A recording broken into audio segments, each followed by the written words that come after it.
దేవునికి మహిమకలాగా ఈ నూతన సంవత్సరంలో మనం తీసుకోవాల్సిన నిర్ణయం ఏమిటంటే, నేనును నా ఇంటి వారును యెహోవాను సేవించదము. ఎవరు ఏమైనా పర్లేదండి, ఎవరు ఎటుపోయినా పర్లేదు, కానీ నేనును నా ఇంటి వారును యెహోవాను సేవించదమని మనం మరి ఆ నిర్ణయంతో మరి ముందుకు వెళ్దాం. మరి ఇక్కడ గమనించినట్లయితే మరి యెహోషువ మరి ఎన్నో విషయాల్లో మరి ఆయన ముందుకు వెళ్ళినప్పుడు మరి అనేక అడ్డంకులు, ఆలోచనలు, మరి అనేక కష్టము నష్టం ఏది వచ్చినా కూడా ఆయన మాత్రం ఒకటేనండి, మీరు ఎవరు సేవించినా పర్లేదు, నేను మాత్రం యెహోవాను మాత్రమే సేవిస్తా అని. మరి నిజంగా మరి అటువంటి డిసిషన్ తీసుకునే వారిగా ఉండాలి. మన జీవితంలో అండి ఎప్పుడన్నా కూడా రెండు చాయిస్ ఉంటాయండి. దేవుడు ఎప్పుడు ఏది కూడా మనం బలవంతం చేయడనమాట, నిర్ణయం మాత్రం మనకు వదిలిపెడతాడు, మరి మంచా చెడా అని. కానీ మనకు ఆయన వాయిస్ అయితే మనకి ఇస్తాడండి. పరిశుద్ధాత్మ దేవుని ద్వారా ఆయన వాయిస్ మనకి ఇస్తాడు. వింటమా వినమా అనేది అది మన నిర్ణయం, మన మీద ఆధారపడి ఉంటుంది. మరి నిర్ణయము దేవుడు ఇచ్చిన ప్రకారం మనం తీసుకోవాలంటే మాత్రం ఖచ్చితంగా మనము దేవుని వాక్యంలో ఉండాలి, దేవుని సన్నిధిలో ఉండాలి. అప్పుడు కానీ ఖచ్చితంగా మనము మరి దేవుని సహవాసంలో ఉంటే మనం ఖచ్చితంగా మరి ఆ నిర్ణయం మనము తీసుకోగలుగుతాం అన్నమాట. సో మరి ఆదికాండము 1వ అధ్యాయం 28వ వచనము చూసినట్లయితే, దేవుడు వారిని దీవించి వారిని ఫలించి అభివృద్ధి చెంది విస్తరించి మరి దాన్ని ఆకర్షించుకుని ఉంటుంది అనమాట. మరి దేవుడు వారిని ఎలా దీవించిన అంటే, దేవుడు ఒకరిగా దీవించలేదండి, దేవుడు వారిని దీవించాడు. అంటే ఇద్దరిని, యాజ్ అ కపుల్ కదా, వైఫ్ అండ్ హస్బెండ్ని దేవుడు దీవించాడు. సో ఇంగ్లీష్లో ఏముంటుందంటే, then God blessed them, God said to them, be fruitful and multiply, fill the earth and subdue it, have dominion over and every living thing that moves on the earth అన్నమాట. దేవుడు వారిని ఆశీర్వదించెను. దేవుడు వారిని మొదట చూడండి, దేవుడు ఇద్దరిని ఆశీర్వదించాడు. అంటే కుటుంబం దేవుడు ఫస్ట్ దేవుడు ఆశీర్వదించాడు. ఇది మొదట ఆదికాండంలోనే దేవుడు చెప్పిన మాట అన్నమాట. ఏలయనగా మీరు ఫలించి అభివృద్ధి పొంది, మొదటిది మీరు ఫలించి, మనము ఫలించే వారిగా ఉండాలి. ఈ సంవత్సరం మనం ఫలించే వారిగా ఉండాలి. రెండవది అభివృద్ధి పొంది, ప్రతి విషయంలో అభివృద్ధి చెందాలండి. ఉన్న దాంట్లో తృప్తి పడకుండా, ఉన్న దాంట్లోనే ఉండకుండా మనము we should not be content for what we have, but we should extend our things అన్నమాట. సో అభివృద్ధి చెంది విస్తరించి, అభివృద్ధి చెందిమే కదండి, విస్తరించాలా అంటే మనం అనేక స్థలాల్లో ఒక మాదిరికరంగా, ఒక సాక్షి బిడ్డగా సేవ, మరి దేవుని సొంత సువార్త ప్రకటించే వారిగా మనము ఉండాలి. భూమిని నిండించి దానిని లోపరుచుకొనుడి. దేవుడు ఇచ్చిన ఇంత మంచి అద్భుత కార్యం, అంటే ఇంత మంచి ప్రామిస్ దేవుడు మనకిస్తే మనుషులు ఏం చేశారండి, దేవుని మాటల్ని తిరస్కరించి పాపం చేసేవారు. అట్లా మరి పాపంలో పడిపోయి మరణంకు పాత్రలుగా రావాల్సి వచ్చిందనమాట. మరి ఇటువంటి పరిస్థితుల్లో మనము ఎప్పుడైతే ఇజ్రాయెల్ ప్రజలు చూస్తామండి, మనం చదువుదామండి. రెండో రాజులు 17వ అధ్యాయము 32-33 వచ్చినాము. రెండో రాజులు 17వ అధ్యాయము, ఎవరైనా దయచేసి తెలుగులో చదివి సాయం చేయవలసిందిగా మనవి చేస్తున్నాం. రెండో రాజులు 17వ అధ్యాయము 32-33.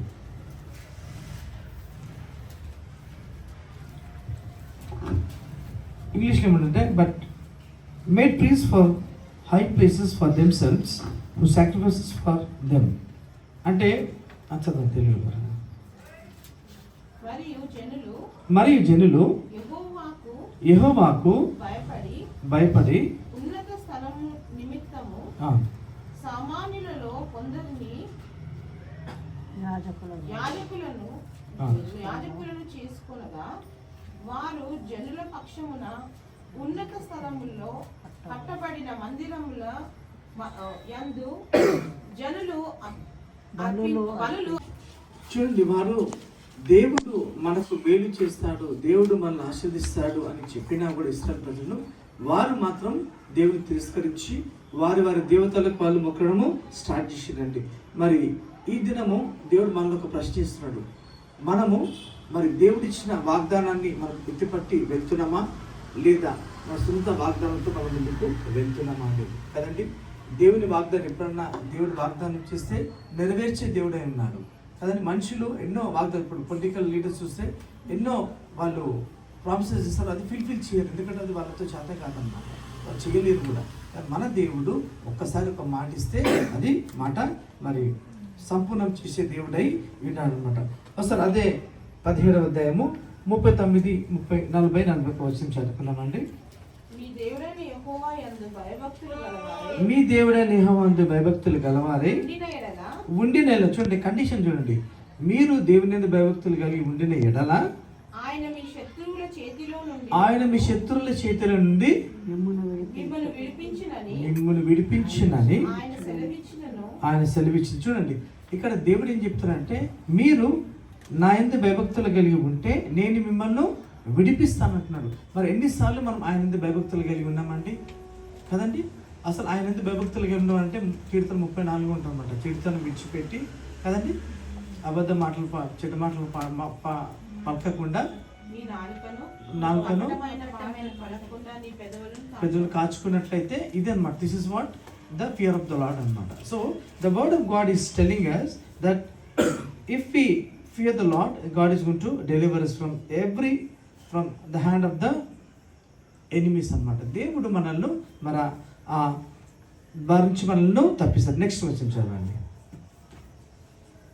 ఆయనను భయభక్తులు గలవారని చెప్తున్నారు, ఉన్నారని చెప్తున్నారు, కానీ మళ్ళీ వారు రెండో విధానంగా అంటే వాళ్ళ దేవుళ్ళని కూడా పూజిస్తున్నారు అనమాట. అంటే ఇతరుల అయితే బైబిల్లో ఒక వాక్యం ఉంటుంది, ఇది దేవుని కన్నా మీరు ఏది ఎక్కువ ప్రేమించినా కూడా అది ఇట్స్ అన్ ఐడలిజం, అది విగ్రహారాధనకు మరి దారి తీస్తుంది అనమాట.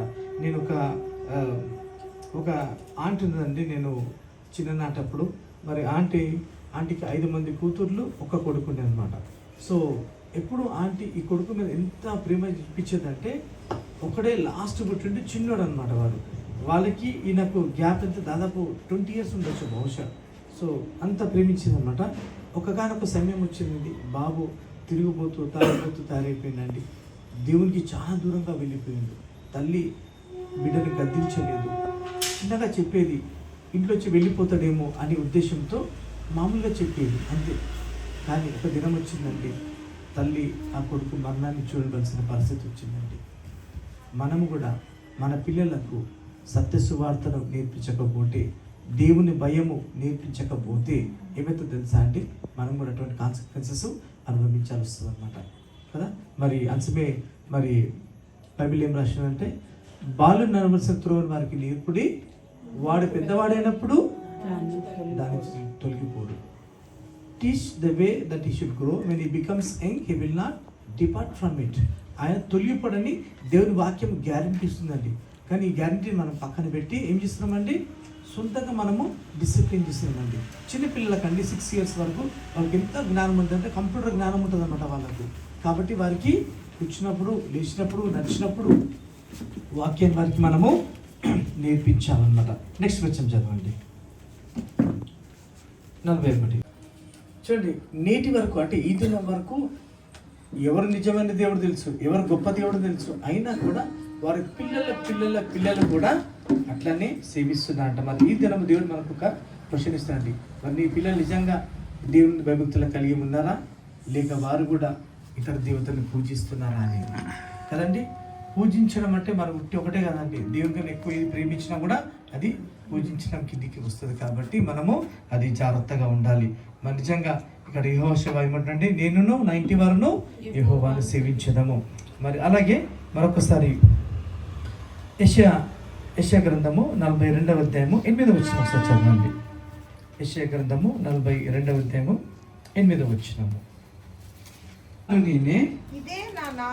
ఇదే నా నామము, మరి ఎవరికి నా మహిమను ఇచ్చేవాడు. ఎవరు కూడా చూడండి, దయచేసి గమనించండి, దేవుని మహిమను ఎవ్వరు కూడా దొంగిలించలేరు. దేవుడు ఆయన మహిమను ఎవరికి ఇవ్వడు. కాబట్టి మనము దేవునికే మహిమ అన్నమాట. అయితే భయభక్తులు అంటుందండి, అంటే భయము భక్తి. మరి వేరే వాళ్ళు ఏం చేస్తారు అంటే వేరే మత వాళ్ళు ఏం చేస్తారంటే అండి, దేవుని భక్తి నేర్పిస్తారండి, భయం నేర్పించారు. కాబట్టి వాళ్ళు భక్తిగా వెళ్తూ ఉంటారు, గుడికి వెళ్తారు, ఆచారాలు ఉంటారు, అవన్నీ పాటిస్తారు. మనం క్రైస్తవులుగా ఏం నేర్పిస్తామంటే భయము భక్తి నేర్పిస్తామండి. భయం ఏంటంటే తప్పు చేస్తే దేవుడు శిక్షిస్తాడు, మంచిగా ఉంటే దేవుడు ఆశీర్వదిస్తాడు. దేవుని ఎందుకు భయభక్తులు అంటే మంచిగా ఉంటే ఆశీర్వదిస్తాడు, తప్పు చేస్తే శిక్షిస్తాడు. ఇది నేర్పించాలి మన పిల్లలకు. సో భయము భక్తి ఎవరైతే నేర్పిస్తారో ఖచ్చితంగా వాళ్ళ పిల్లలు దాని నుంచి తొలగిపోయిన దేవుడి వాక్యం మనకు తెలిసింది. కాబట్టి దేవుడు ఆయన మహిమను ఎవరికి ఇయ్యడండి, అసలు మన విగ్రహానికి అసలే ఇవ్వడు. కాబట్టి మనము అది గమనించి మనము కానీ మన పిల్లలు కానీ దేవుని కానీ దేన్ని కూడా ప్రేమించకుండా మనము ఉండేవారిగా మరి ఉండకూడదని మరి దేవుడి వాక్యం మనకు తెలియజేస్తుంది. అలాగే మత్తయి రాసిన సువార్త 6:24 వచనంలో చూసుకుంటే, no one can serve two masters, for either he will hate one and love another, or else he will hold to the one and despise the other. You cannot serve God and money. 6:24 వచనం. ఈ మధ్యలో కొత్తగా ఏమొచ్చిందంటే అండి, దేవుని కన్నా ఎక్కువ ఏది ప్రేమిస్తామంటే డబ్బును ప్రేమిస్తాం అన్నమాట కదండి. అసలు దేవుడు మరి మత్తయి రాసిన సువార్త 6:24 వచనంలో మరి ఇలా సెలవిస్తున్నాడు. మత్తయి రాసిన సువార్త 6:24 వచనము, ఎవడును ఇద్దరు యజమానులకు దాసుడుగా ఉండనేరడు. అతడు చూడండి, నేను రెండు విధాలుగా ఉంటాను. డబ్బు ఉన్నా కూడా దేవుని ప్రేమిస్తాను, డబ్బును ప్రేమించేది అట్లా కాదండి. ఏదైనా ఒకటే ఉండాలండి. దేవుని ప్రేమిస్తే దేవుని ప్రేమించే ఉండాలా, లేదా వేరే సిరి ప్రేమిస్తే సిరి సంపదలు ప్రేమించుకుంటుండాలి. కాబట్టి మరి దేవుని వాక్యం క్లియర్గా చెప్తుందండి.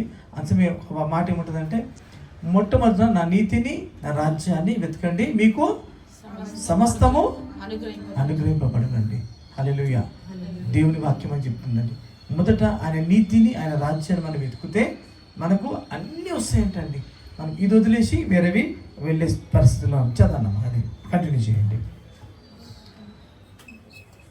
6:24 మత్తయి. చూడండి, ఎవరు కూడా రెండు మాస్టర్స్ను సర్వ్ చేయలేరు. ఒకరిని పక్కన పెట్టి ఒకరిని ప్రేమించాలా, దాసునిగా ఉండనేరడు. చూడండి, కాబట్టి సిరికి మరి దేవునికి దాసుగా ఉండాలి. కాబట్టి మనము దేవుణ్ణి ఎంచుకొని మనము ముందుకు వెళ్ళాలి. మరి ఈరోజు దేవుడు మనకు ఒకసారి జ్ఞాపకం చేస్తున్నాడు ఎంతండి, మనము మరి నిజంగా యెహోషువ లాగా ఆలోచిస్తున్నామా, యెహోషువ లాగా ఆ భయభక్తుల్లో ఉన్నామా అనేది మన దేవుడు మనకు ఒకసారి జ్ఞాపకం చేస్తానండి. మరి నమ్మిన వారికి నిత్య జీవం అండి, నమ్మని వారికి నిత్య నరకం కదండి. బైబిల్ వాక్యం చెప్తుంటే పరలోకానికి వెళ్ళే వారికి నరకానికి పోయే వారికి తేడా ఏంటంటే, యేసే క్రీస్తు అని నమ్మిన వారు పరలోకానికి వెళ్తారు, యేసే క్రీస్తు కాదు అని తిరస్కరించిన వారు నరకానికి వెళ్తారు. అందుకోసం ఒక పాట ఉంటుందండి,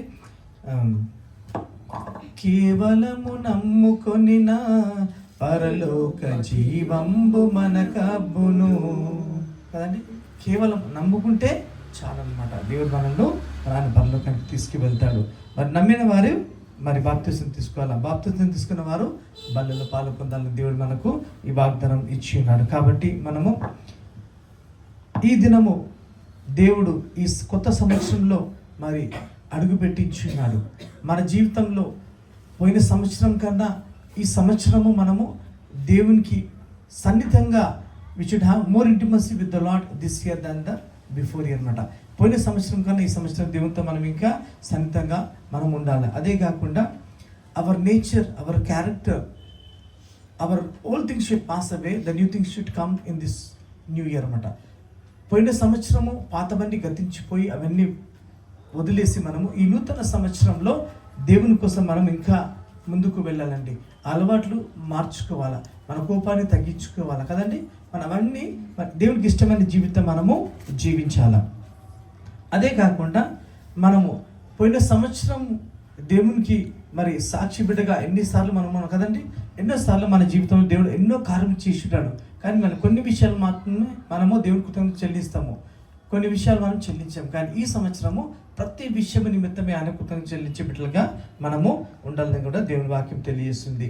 మరి నిజంగా ఇక్కడ ఇశ్రాయేల్ ప్రజలు చూస్తే వారు దేవుని సేవిస్తా అని దేవునికి మాట ఇస్తున్నారు, మళ్ళా తిరస్కరిస్తున్నారండి.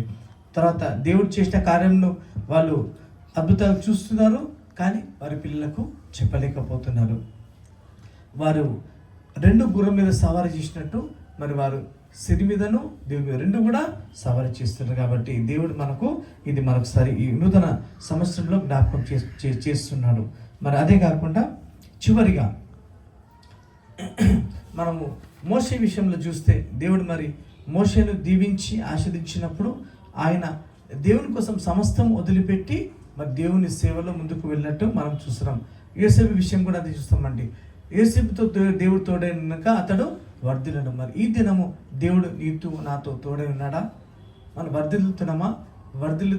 వర్ధిల్లడం లేదంటే God is not with us అనమాట. దేవుడు మనతో లేడని మనము ఒకసారి మనం టెస్ట్ చేసుకోవాలా. అబ్రహాం విషయం చూసి కూడా దేవుడు అబ్రహాంను ఎన్నో ఆశీర్వాదాలతో ఆయన నింపాడు. ఎందుకంటే కేవలము దేవుడు చెప్పిన మాట నమ్మి ముందుకు వెళ్ళింది కాబట్టి మరి నిజంగా మనం అలాంటి బిడ్డలుగా మరి వాక్యం ఉండాలని ఈ దినము మరొకసారి చివరిగా దేవుడు మనకు వాగ్దానం చేస్తారంటే, నేనును నా ఇంటి వారును యెహోవాను సేవించదము. నేనును నా ఇంటి వారును యెహోవాను సేవించదము. మరి యాజ్ ఎ ఇండివిజువల్ అంటే వ్యక్తిగతంగా దేవుని కోసం మనం జీవిస్తున్నామా, జీవించబోతున్నామా? మొదటిది. రెండవదిగా యాజ్ ఎ ఫ్యామిలీ, కుటుంబంగా జీవిస్తలేమా, జీవించబోతున్నామా? అది. మూడవదిగా యాజ్ ఎ చర్చ్, సంఘముగా మనము జీవిస్తున్నామా, జీవించట్లేదా, జీవించబోతున్నామా? కాబట్టి మనం నిర్ణయం ఇది మన మీద ఉంటుందండి. సో ఈ సంవత్సరం దేవుడు మనకు వాగ్దానం ఇస్తానంటే, as a individual we will serve the Lord. వ్యక్తిగతంగా నేను దేవుణ్ణి స్తుతిస్తాను, ఆరాధిస్తాను. As a family we will serve the Lord. As a కుటుంబంగా నేను దేవుణ్ణి ఆరాధిస్తాను. మూడవదిగా as a church we will serve the Lord. సంఘంగా నేను దేవుణ్ణి మరి ఆరాధిస్తాననే నిర్ణయంతో మనం ముందుకు వెళ్దాం. దేవుడు మరి వాక్యాన్ని దీవించి ఆశీర్వదించును గాక. మరి దేవుడి ఆశీర్వాదాలు, సమాధానం, నెమ్మది ఈ సంవత్సరం అంతా మీకును, మీ కుటుంబాలకును, మీ పిల్లలకును దేవుడు దీవించి ఆశీర్వదించుగా. అలాగే తలనుంచుకొని మన బల్లలో పాలు పొందామండి. మరి మొదటి ఆదివారం కాబట్టి మాకు బల్ల ఉంటుంది.